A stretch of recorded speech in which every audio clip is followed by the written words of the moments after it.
Good morning, students. This is lecture number 5 for lesson number 7, Evans Tries an O-Level, written by Colin Dexter for class 12th, subject English.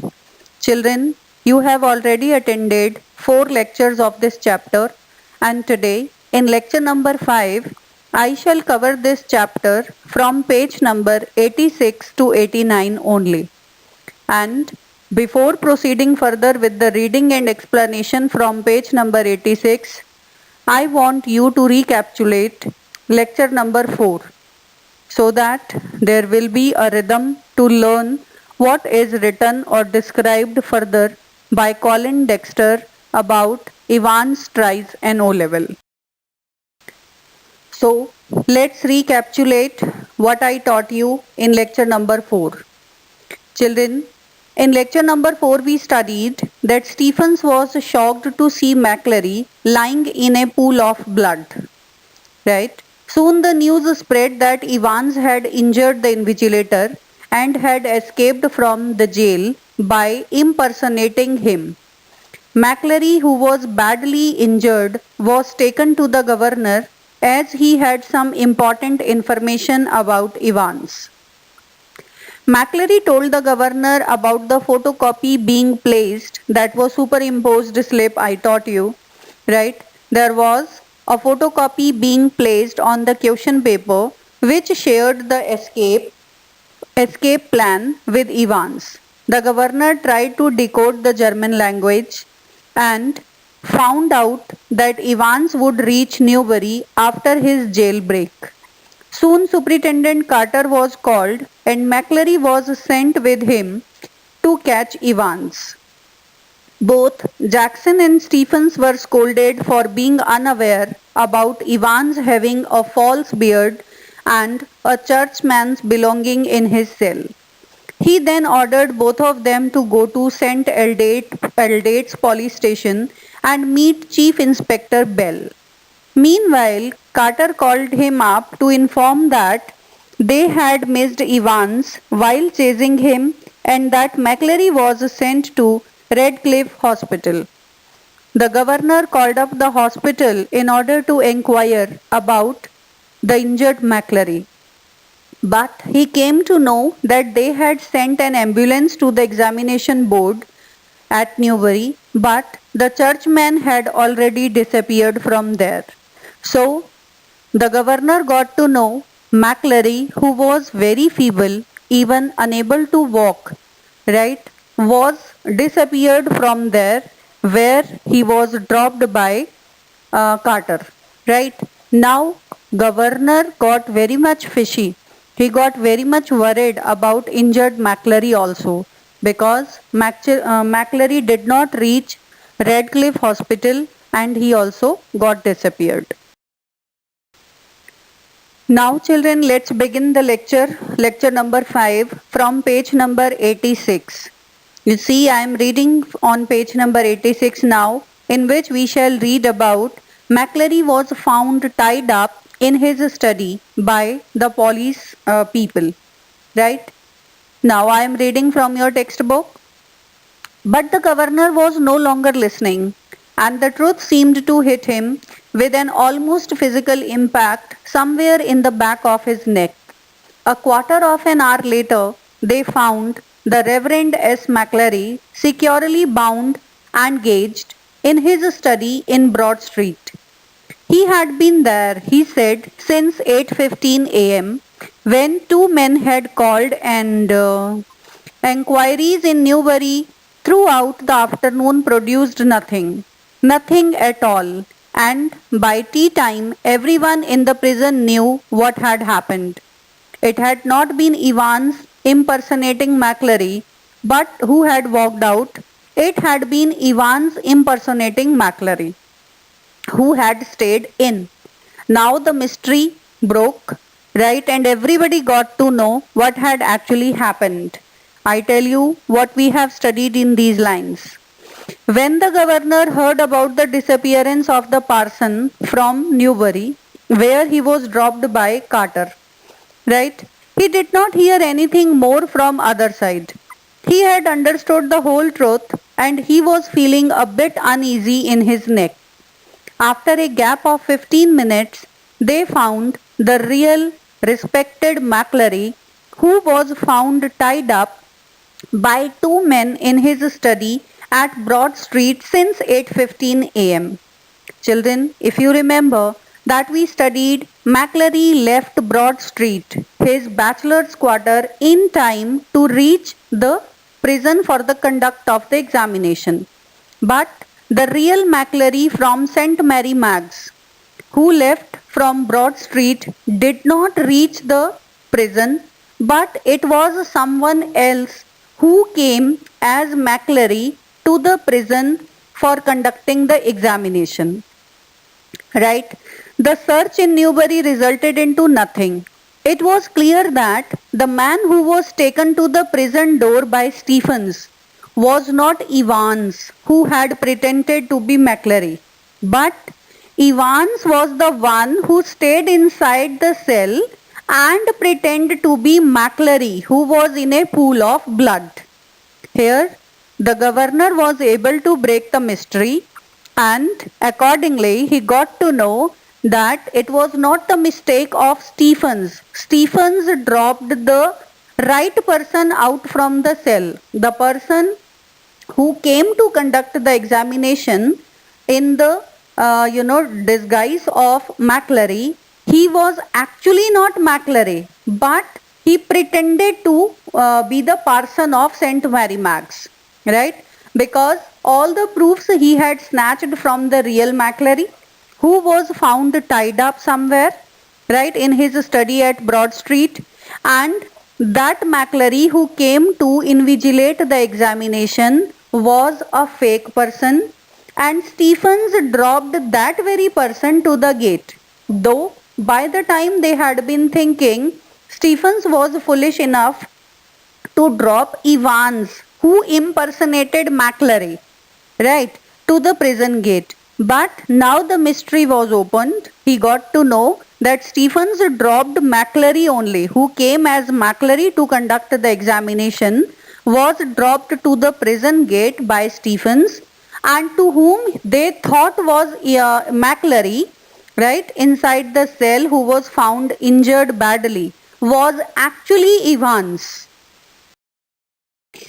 Now children, we are reading the next para on page number 86. The fish and chips were delicious, and after a gentle stroll means walk, round the center of Chipping Norton, Evans decided to return to the hotel and have an early night. A smart new hat concealed the wreckage of his closely cropped hair. Wreckage means rubble of his closely cropped hair, and he kept it on as he walked up to the reception desk of Golden Lion. Children, here you remind, there was a correction in his paper, in his question paper, Golden and Goldine. That was translated as Hotel Golden Lion. It would take a good while for his hair to regain its former glories. But what the hell did that matter? He was out again, wasn't he? A bit of bad luck that when Jackson had pinched his scissors, for it had meant a long and tricky operation with his only razor blade the previous night. But he would have his good luck too. Just think, if Jackson had made him take his bobble hat off, oof, that really had been a close call. Still, old Jackson wasn't such a bad fellow. Here, Evans himself has told you that where he had hidden all the things that he used to impersonate McClary. So, in these lines we read that Evans reached the reception of Golden Lion Hotel. Now the story is moved up to Evans. After having delicious fish and chips and a small walk near Chipping Norton, he decided to go back to his hotel room to sleep early. He was wearing a new hat that had smartly hidden his short hair, which seemed as remains of hair. He kept wearing it on his head even when he reached the reception of Golden Lion Hotel. He then recalled his previous night when Jackson took away his scissors and he had to cut his hair with a razor blade. That was quite a bad luck.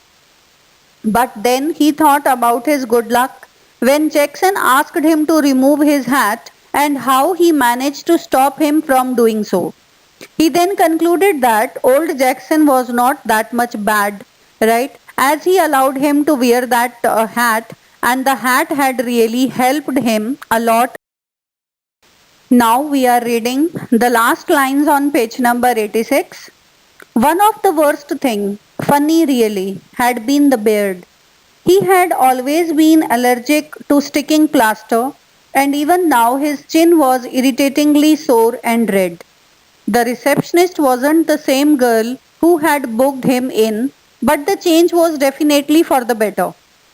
As he collected his key, he gave her his best smile, told her he wouldn't be bothering with breakfast, ordering the Daily Express, and asked for an early morning call at 6:45 a.m. Tomorrow was going to be another busy day, right? So here the receptionist was as the one at the time of booking. One of the worst things that seemed funny to him was using a false beard. He was very sensitive to the sticking materials because his skin was sensitive, right? But he had to use it for sticking up the beard, the false beard, just like the beard of the Parson McClary. It was only irritating him as it had reddened his chin and he was feeling pain there. When he reached the reception counter, he found that it was not the same girl that was really there at the time of his booking. But he thought that the change was good, right? He then told her that he was not concerned about morning breakfast and ordered a newspaper named Daily Express and asked to wake him up at 6:45 a.m. as tomorrow was another busy day for him. Right? He told them that he did not bother for the breakfast, he would not take it. He got the newspaper Daily Express from there, ordered for it, and then moved to his room.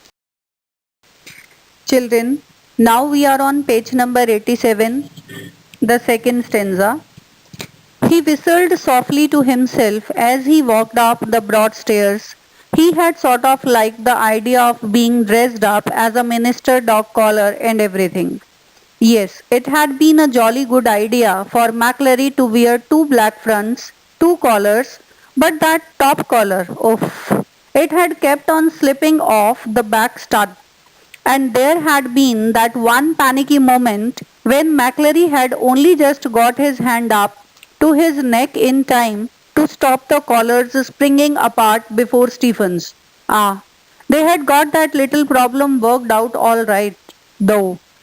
A pen struck in the mouth whenever the evil eye had appeared at the peephole. Easy.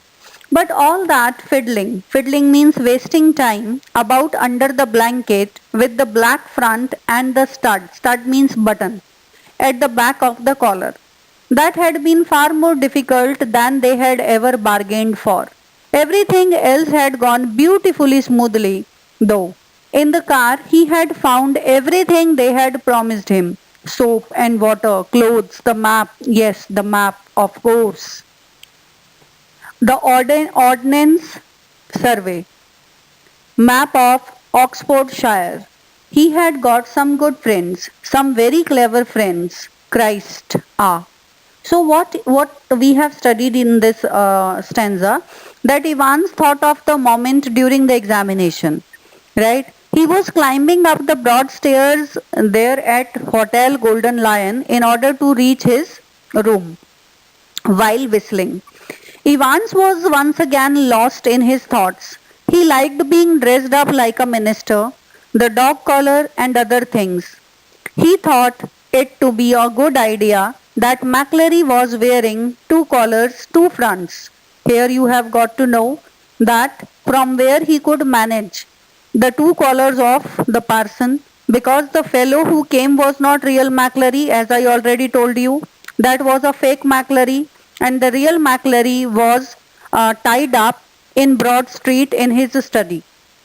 Right. This false McClary was one of the friends of Evans, who came impersonating a parson, and he was wearing everything too in order to give one to Evans because when he would leave, it would be Evans decorating or adorning himself with all the things that he had brought along.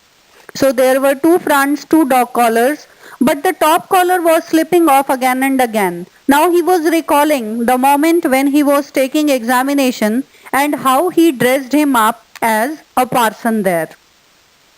Then he reminded that there was a moment of great fear when McClary tried to stop his collar from falling down with his finger in front of Stephen's. They had somehow solved the problem by always keeping a pen in his mouth whenever Stephens peeped inside. There was a little annoying moment when he was trying to wear black front and the stud at the back collar. Stud means button. That was difficult for him. Otherwise, things went very well. He got everything in the car also, which his friends had promised him: soap, water, a map. The Ordnance Survey map of Oxfordshire. He thought that he had got some good and clever friends like him, and he enjoyed all the escape plan that he had secretly made with his friends. Evans found the governor sitting in his room. How this happened? Let's read and find out. Page number 86. He unlocked, he means Evans. Evans unlocked his bedroom door and closed it quietly behind him, and then stood frozen to the spot like a man who has just caught a glimpse of a gorgon. Gorgon means witch. Sitting on the narrow bed was the very last man in the world that Evans had expected or wanted to see. It is not worth trying anything, said the governor quietly, as Ivan's eyes darted desperately around the room. I have got men all round the place. Well, there were only two really, but Evans need not know that. He let the words sink in. Women too. Didn't you think the blonde girl in reception was rather sweet? Blonde means a woman with a pale or yellow colored hair. Right? So here what has again something mysterious happened. Evans unlocked the room of Golden Hotel Lion, and when he turned back after shutting the door, he was shocked to see someone already sitting in his room. He stood there lifeless. He had a quick look at the fierce looking man he had never expected in his room. It was none other than the governor himself of HM prison. Evans looked around hopelessly. Governor told him that there was no use of it as he had his men all around. Already, in fact, in really, there were two men only, but he said that he had all men all around and Evans should not do anything foolish. He was also shocked at the thought of the blonde girl at the reception who was extra sweet to him. It was, he said, that the receptionist was not the same girl who had booked the room for him. This time the receptionist was different, and he thought that the change was for better. But now, here the governor had told him the receptionist was also of governor's side. Now we are reading the last lines on page number 87. Evans was visibly shaken. He sat down slowly in the only chair the small room could offer and held his head between his hands. For several minutes there was utter silence because Evans did not expect the governor in his room. Finally he started speaking. He spoke. It was that bloody correction slip, I suppose. Well, the governor failed to mask the deep satisfaction in his voice. There are a few people who know a little German. Slowly, very slowly, Evans relaxed. He was beaten and he knew it. He sat up at last and managed to smile ruefully. It wasn't really a mistake, you see. We had not been able to fix up any hotel, but we could have worked that some other way. No, the really important thing was for the phone to ring just before the exam finished. to get everyone out of the way for a couple of minutes. So we had to know exactly when the exam started, didn't we? Now they started speaking to each other. Evans looked very disturbed to see the governor inside the room. He held his head in his hands and it was all silence for few minutes. Then Evans said, "It was correction slip," he guessed, that had helped the governor to recapitulate him, to recatch him. The governor tells him that there are some people who know German. Evans then relaxed over some time and explained that it was not an actual mistake as he could see. The mistake was that they were not able to decide about the hotel which they could have worked in some other way.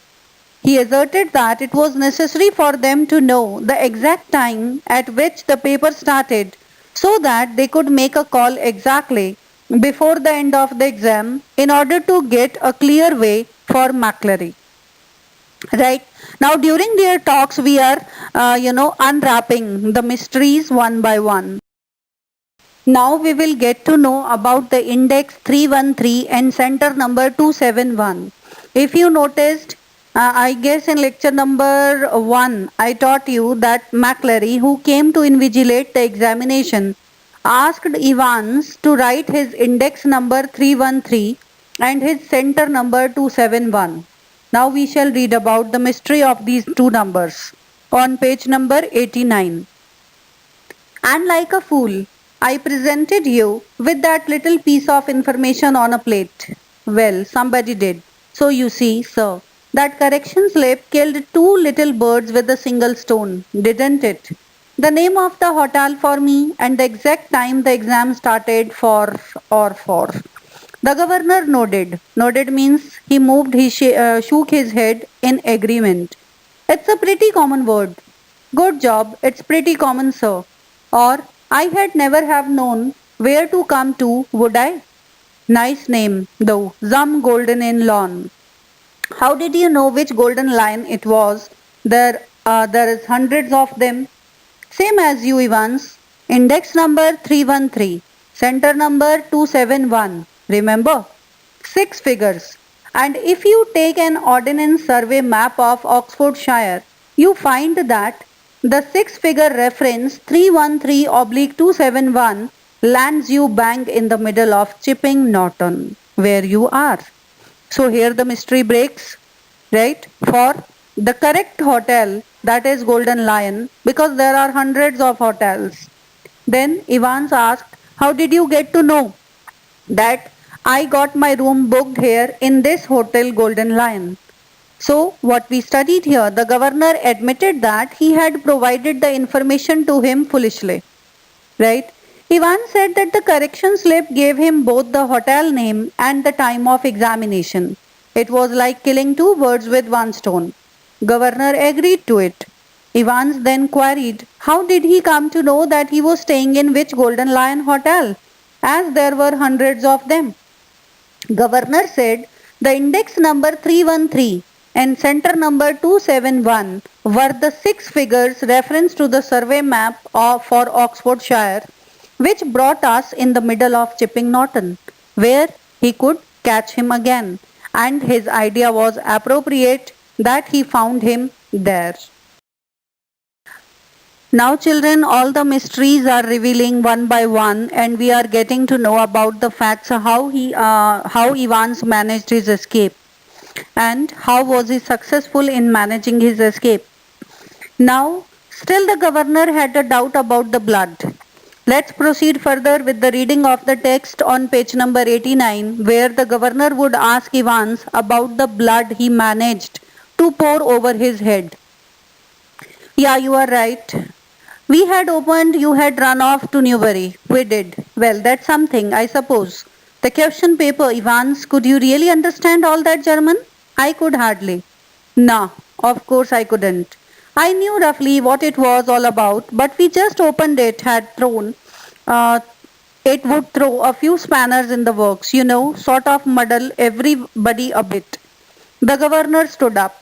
Tell me one thing before we go. How on earth did you get all the blood to pour over your head? Suddenly, Evans looked a little happier. Clever, sir, very clever. That was. How to get a couple of pins of blood into a cell. When there is none there to start off with, and when the invigilator, shall we say, gets searched before he comes in. Yes, sir. You can well ask about that. I don't know if I ought to tell you. After all, I might want to use that particular. So here we understand that the governor had doubt. So what we have studied here, Ivan said that he was right, but we thought that they could go to Newbury. Governor said yes, we had. He asked Evans whether he was able to understand the question paper, as the governor was not able to understand it fully. Evans also said no. He was not, but we did it to confuse everyone. The governor then stood up and asked him where he got the blood to pour on his head. Evans felt very happy to hear this, and he said that it was a clever thing to bring blood into the cell. He then revealed that when invigilator was being searched for before examination, he then stopped telling him anything so that he could use it in future too, right? So he has not till now told the governor from where he managed the blood into the cell. So children, we are reading the text and get to know that how Evans made his escape finally possible from HM prison this time also, right? But still there is a doubt with the governor about the blood. Now Evans would reveal the fact about the blood he got or he arranged in the cell also. Now I am reading on page number 89, last lines. Anything to do with a little rubber ring for piles, perhaps.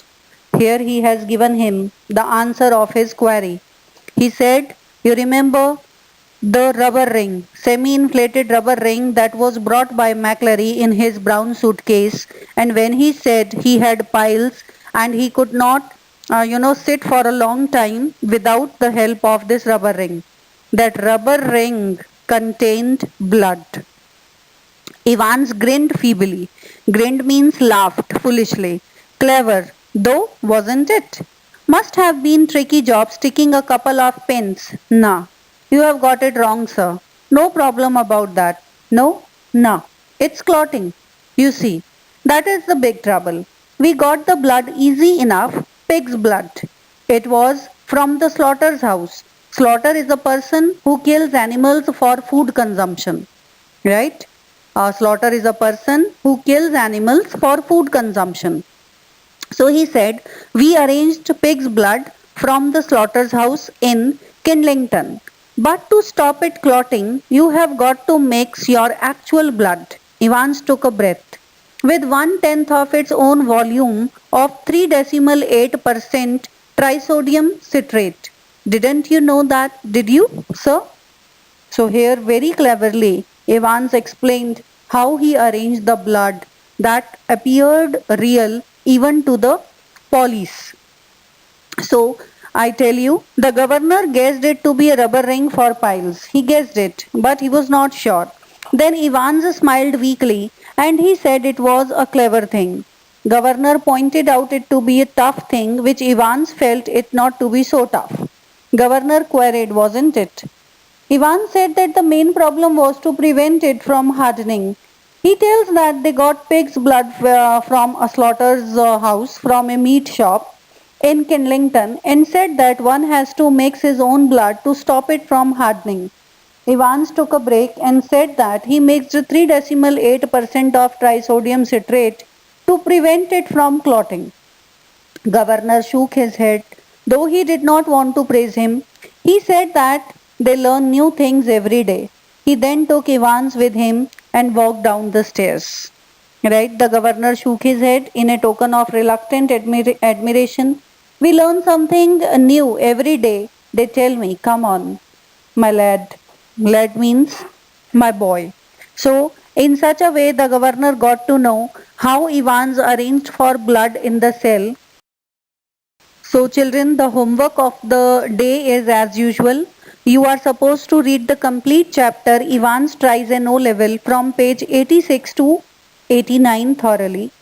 And children, those who are not studying it from the beginning are supposed to read the entire chapter very properly, right?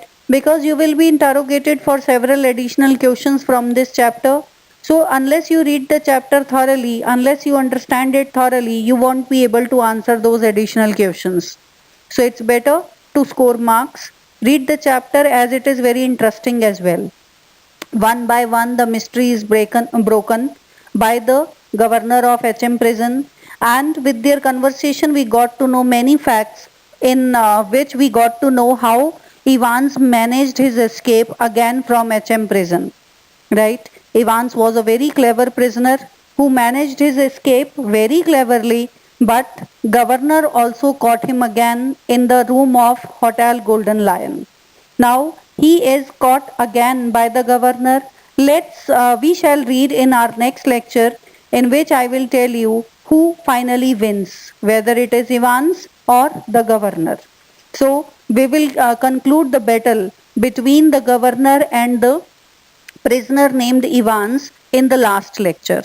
By the time, thank you. Have a nice day.